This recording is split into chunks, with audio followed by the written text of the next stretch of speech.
24 Hours of Adrenalin World Solo Mountain Bike Championships and the Scott 24-Hour Australian Mountain Bike Championships. This event this year is huge. We have almost 3,000 riders. For the first time, we have almost 40 kilometres of track in two 20-kilometre trails. There are just people everywhere, and the race is yet to start. Midday is when we kick everything off. The first race is the World Solo Elites. We then have the age groupers following that, and then the Scott 24-hour teams, and it's just going to be massive. There's no other word. In terms of the solos, 400 riders, the biggest field ever assembled in the world. Can't wait to see that many riders out on track at one time.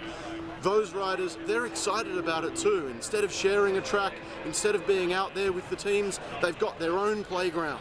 They've got 20 kilometres of trail and they're battling each other. And what a field. We've got Corey Wallace, the Canadian national champ. We've got Matthew Page, the UK national champ. We've got Andy Fellows, one of the Australians that people are tipping. We've got Mark Fenner. He turns 40 tomorrow. He is absolutely insane, and he's out there, and we've seen him at this level both in Australia and overseas. And of course, we've got Jason English. He's the national champ. He's the world champ. He wins more than half of the races that he enters. In fact, I think he wins about 80% of the 24-hour races that he enters. Jason is going to be on course. When it comes to the women's, we've got from New Zealand, Megan Dimazantos. We've got Monalee Atkinson from Canada. From the US, the quiet money is on Esther Haranyi. We've got Katrin van der Spiegel, the former short course racer in Australia, who's been converting herself for the longer distance. And of course, we've got the national champ, Jess Douglas, who the hot money is on. We've also got 390 other riders, many of them unknown. We've got underdogs that we can't name, that they can't name, and that's going to make the first couple of hours of this race exciting. We're going to be bringing you updates on ozdirtcast.com throughout the race. This is the very first. You can find us on Facebook, on Twitter, on YouTube, and of course on ozdirtcast.com.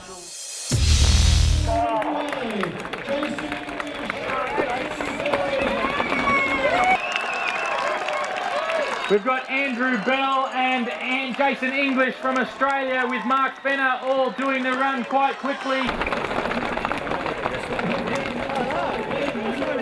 So all those riders are coming through transition. I think this crowd could give them a bit bigger cheer than this.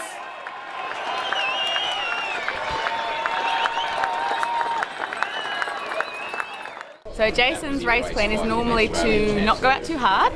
He always says he tries to ride according to his heart rate, but sometimes he gets a bit carried away and likes chasing people because he loves racing. So I think the main thing with Jace is just not getting carried away, not going out too hard when people are off the front at a crazy pace, just doing what you can do. And I guess it's such a long time, so you need that, I suppose, that bit of control to ride to your own plan and not be dictated by other people. We are 45 minutes in to the very first race, which was the Solo Elites. They're out on course now, and we're standing in Dionysus Pit Row. There's 400 campsites here, and there's 400 pit crews. Each rider is allowed up to 3 people to keep them going throughout the race. What we're going to see is sometime in the next 15 minutes, we're going to see the riders come through for the first time. The leaders, when they come through, aren't expected to stop. Unless something's gone wrong, unless something hasn't gone quite to plan, they'll be expected to just shoot on through. They've got enough water, hopefully the bikes are dialed, they've got the food. The pit crew just stands here, waves, watches them, encourages. Their roll starts in an hour or two's time, when the bike needs the first service, when they need some fuel, when they need some energy, when they need some water. So that's where we're sitting at in the solo race.